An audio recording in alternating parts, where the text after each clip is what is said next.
Devil's Den hockey. I know what you're thinking. 2 videos in one day, we are being spoiled. And the answer to that is yes. Yes, you are. So, yesterday we did a video about our Eastern Conference playoff predictions for the first round. And today we are here to do the Western Conference. And we're going to see how this goes, because I'm not going to lie, I've got some choices here. So, to recap you guys, because again, this is normally a New Jersey Devils channel, so we don't really talk about the West all that much. So here is your playoff matchups the first round in the West. You have the Colorado Avalanche versus the Los Angeles Kings. You have the Dallas Stars versus the Minnesota Wild. The Vegas Golden Knights against the Utah Mammoth. And the Edmonton Oilers against the Anaheim Ducks. So we're going to go from the easiest ones all the way to the ones that I think have the hottest takes that I think I've probably given. So let's start with the first playoff matchup. We have the Colorado Avalanche versus the LA Kings. And the LA Kings are incredibly notable right now, as this is Anze Kopitar's final season in the NHL. After this, he will be retiring from the NHL. Wouldn't be surprised if he got a management position with the Kings. He's been there forever. He's literally their all-time point scorer for the entire franchise. So you know what? First of all, kudos to Anze Kopitar. I hope he has a good retirement. But yeah, so Colorado Avalanche versus the LA Kings. To me, this is not a contest. I love Kopitar. I think he's great. I think he's, done his, due service to the world.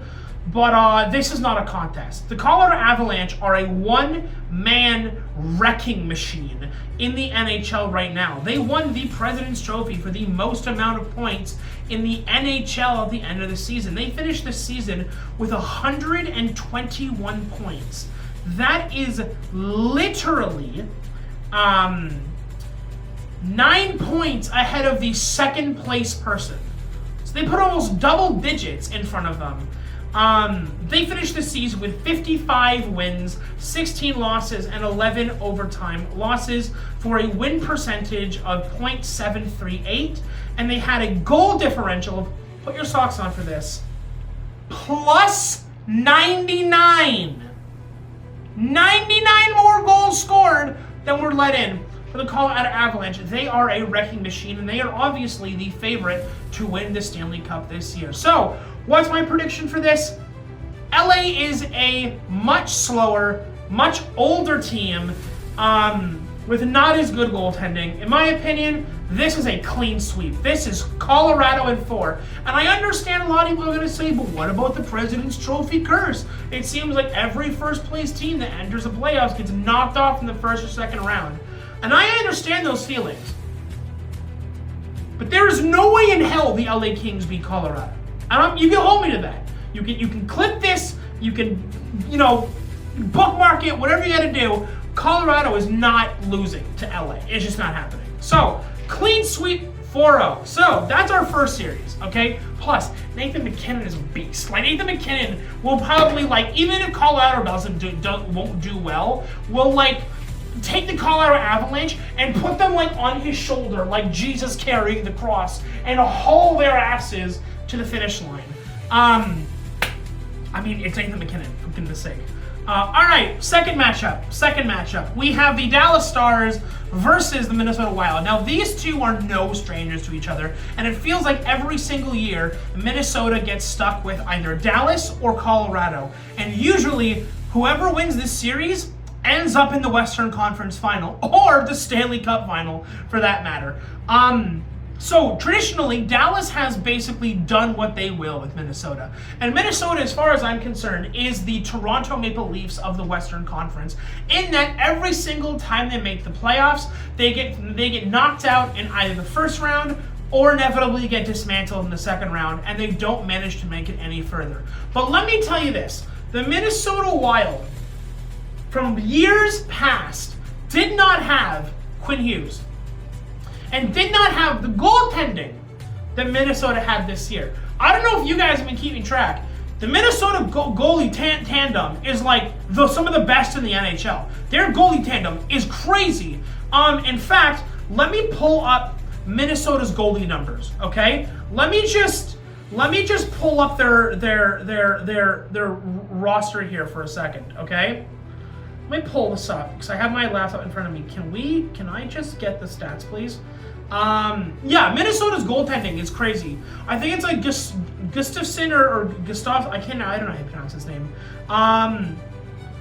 Yeah, so Philip Gustafsson, 28 wins, 15 losses, 2.69 goals against average. Not great, but like some of it's okay. And a save percentage is .904. And granted, that's not, the best, but like, just doesn't kept them in so many games this year. So many games. And also, we have the new introduction of Jesper Wallstedt, their backup goalie / starting goalie for some points in the year. He had 18 wins, 9 losses, 2.61 goals against average, and a .916 save percentage in like almost 30 games. This guy played almost half a season and had almost .920 save percentage. Wallstedt numbers are steady. They're wall steady numbers, okay? That is what it is. So, the question is, who wins this series? Minnesota or Dallas? I'm going to say this. With the combination of the goaltending in Minnesota, with Quinn Hughes on that blue line, and don't get me wrong, Dallas is great, and it's really going to come down to whether or not Dallas's Ottinger, their goaltender, can keep it going. It's going to come down to whether or not Jason Robertson wants to put up like 30 goals this playoffs, okay? This is what it's going to come down to. I think that Dallas probably has the better offense. But in my opinion, I think that Minnesota has the better defense as well as the better goaltending, as Ottinger at times is either a beast or like meh. It really depends. So I'm going to say Minnesota's winning this series. But I think it goes to 7.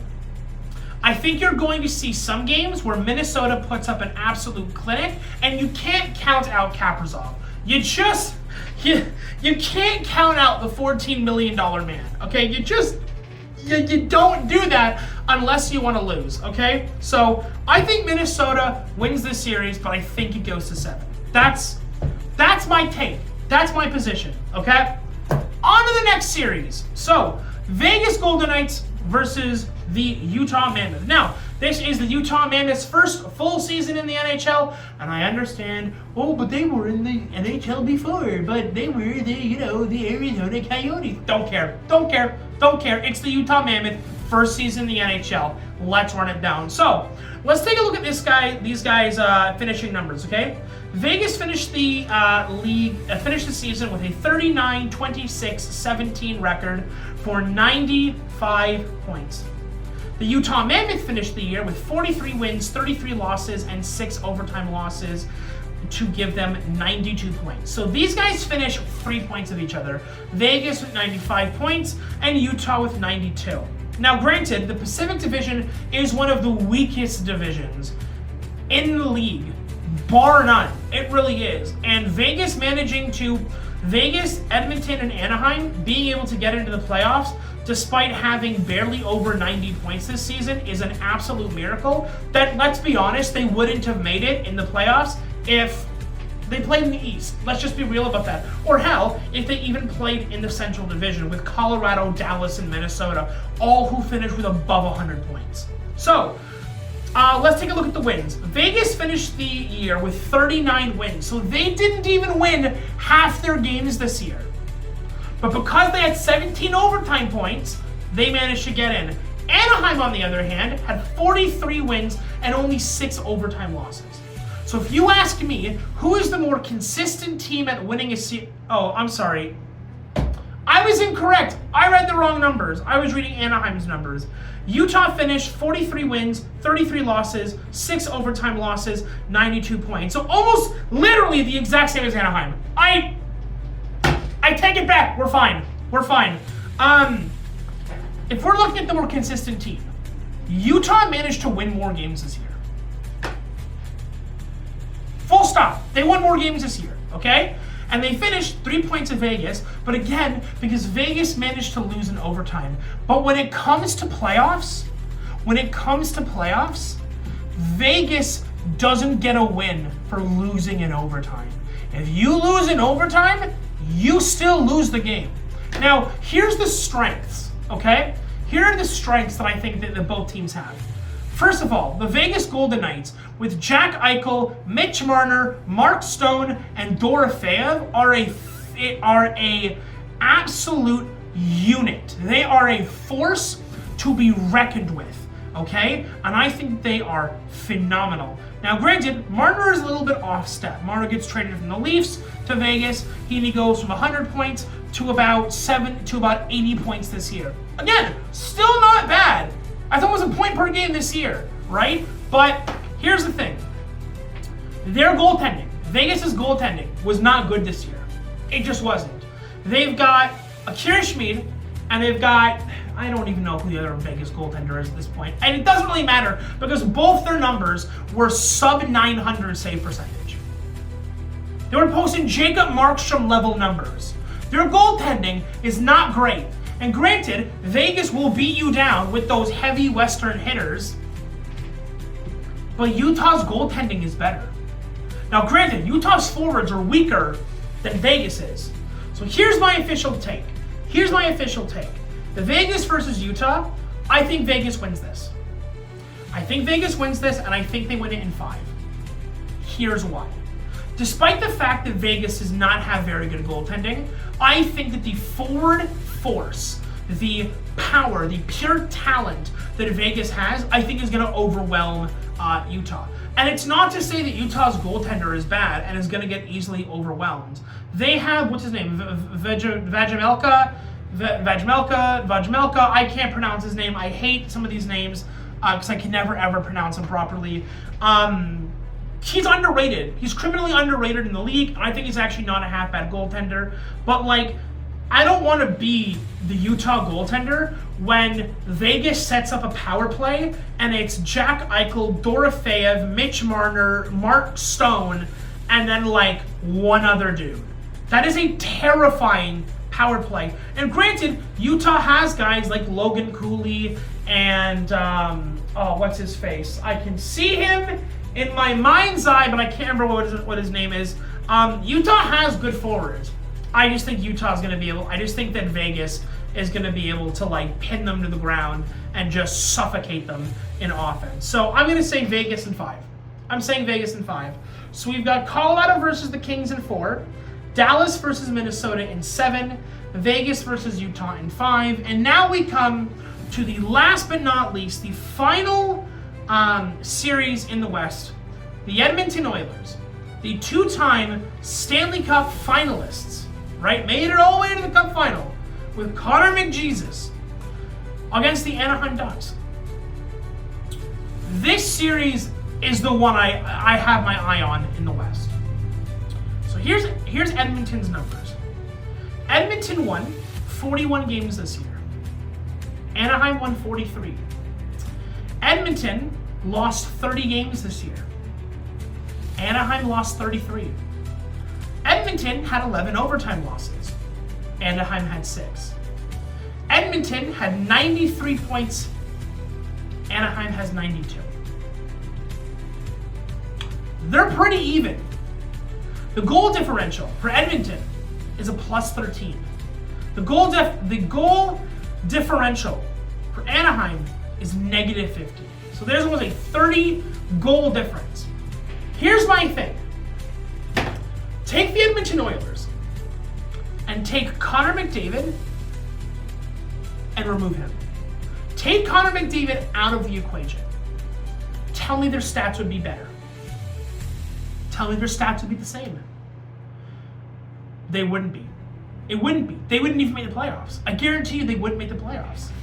And granted, that's also not including Leon Draisaitl. But like, even with Connor McDavid on your team, who had over 130 something points this year, which is unhinged, is inhuman, and is arguably going to be one of the greatest hockey players who ever lace up the skates, period, by the end of his career. I think Anaheim wins this. I'm saying, and this is a bold prediction, this is the one that I think is going to probably bite me in the ass. I think Anaheim wins this, but I think it goes to 7 games. I really do. Even with McJesus, even with Draisaitl, even with the new goaltender, because remember, this is a Edmonton Oilers playoff team that is not going in with Skinner. They gave him to Pittsburgh. Should be interesting. But again, Anaheim won more games this year. Now, it was only 2 more, but Edmonton had to drag 11 plus games to overtime this year. They might have played a quarter of their year in Anaheim, in overtime, and lost 11 of those times. You don't get credit for losing in overtime in the playoffs. You don't get credit for dragging games to overtime if you lose. You just lose. You don't get the series isn't going to be 1-0, it's going to be 0.5 to nothing. No, it's 1-0. It does not matter in the playoffs whether you win in regulation or whether you win in overtime. At the end of the day, the only thing matters is, did you win that game? And Anaheim wins more games. They finish off games in regulation more often. Their goal differential is worse, but again, I do wonder if Edmonton's goal differential is as good as it is because McJesus and Draisaitl exist. And that's why I'm saying, and while it seems like a monumental task, I do wonder if Anaheim's defense is able to shut down McDavid, is able to shut down Draisaitl. Does Edmonton win? Because I genuinely don't know. So, because of these reasons, I am giving it to Anaheim in 7 games, which means your second round would be Colorado Avalanche versus the Minnesota Wild, and the Vegas Golden Knights against the Anaheim Ducks. And if Anaheim can off Edmonton, they can off Vegas, which means there's a possibility, according to my predictions, that we get Anaheim in a Western Conference Final. Our Western Conference Final could be Anaheim, Colorado, which I guess we're going back to the early 2000s with this one, where you have the Colorado Avalanche with Waugh taking on the Anaheim Ducks with like Jaguar. Wild times we live in. So, on that note, guys, that is my Western Conference first round playoff predictions for this year. Let me know if you disagree. Let me know if you have a different choice. Let me know if you think that I'm outside my mind. Because let's be honest, some of these choices, I totally could be.